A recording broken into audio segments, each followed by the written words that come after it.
আচ্ছা আপনারা কি পুলিশ? কে তোমার কি মনে হয় আঙ্গু পোশাক দিয়ে কি হাডুডু খেলার রেফারি মনে হয়? না, পোশাক দেখে তো পুলিশই মনে হয়, কিন্তু সাইজ এত উঁচে নিচে কে? একজন দেখি বড়, একজন ছোট। ছোট বড় তাই কি পুলিশ এবার গেলে বেশি বড় না কিনা তো ওই বন্দুকের থেকে একটু বড় হইলে হয়। আর কথাটা দেখে হইলে কই এটা আমি বলছি স্যার। তাই নিহি বন্দুক সে একটু বড় হইলি হয়। তা আপনাকে বন্দুক কো? বন্দুক তো দেখি না। কে তোমার উপরে তো বন্দুকের দরকার হলো, গুলি খাবে নি তাহলে নিয়ে আহি।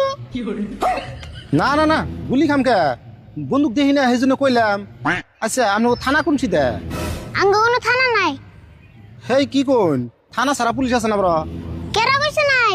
আমরা থানা নগরে ঘুরি, এই যে বেগের ভিতরে আঙ্গু থানা। হেই কেমন কথা কোন? ব্যাগের ভিতরে আবার থানা কেমন করে থাকবো? আচ্ছা তুমি তো উল্টো পাল্টা পেছাল পারতেছো না, বেশি পেছাল পারলে কিন্তু 500-6,000 কেস লাগিয়ে খোয়ারে ঢুকি তুমি কে নিয়ে গেছো তাই কও। না তার মানে আমি একটা দরকার আইছিলাম। আমার 3 দিন ধরে একটা গরু আড়াইছে, 3 দিন ধরে বেশি বানিয়েছি, কোনো হানি পাইতেছি না। গুরু যদি আরেছে তাহলে কেস লেগে থুয়ে যাও, আর কিছু টাকা দিয়ে থুয়ে যাও। 3 দিন পরে গুরু একলাই তুমি বেঁচে যাবো। তাই নি? তাহলে টেহা বোন কিরম দেন রাখবো? টেয়ার কথা আগে কোন যাবো না তো, আগে ক্যাশটা লেগে নাও, বিল বন কিরম মোড়ে হে হিসেবে টেয়া দেন রাখবো। ও তাই নি? তাহলে লেখুন। স্যার তাহলে খাতাটা দেন লেখি।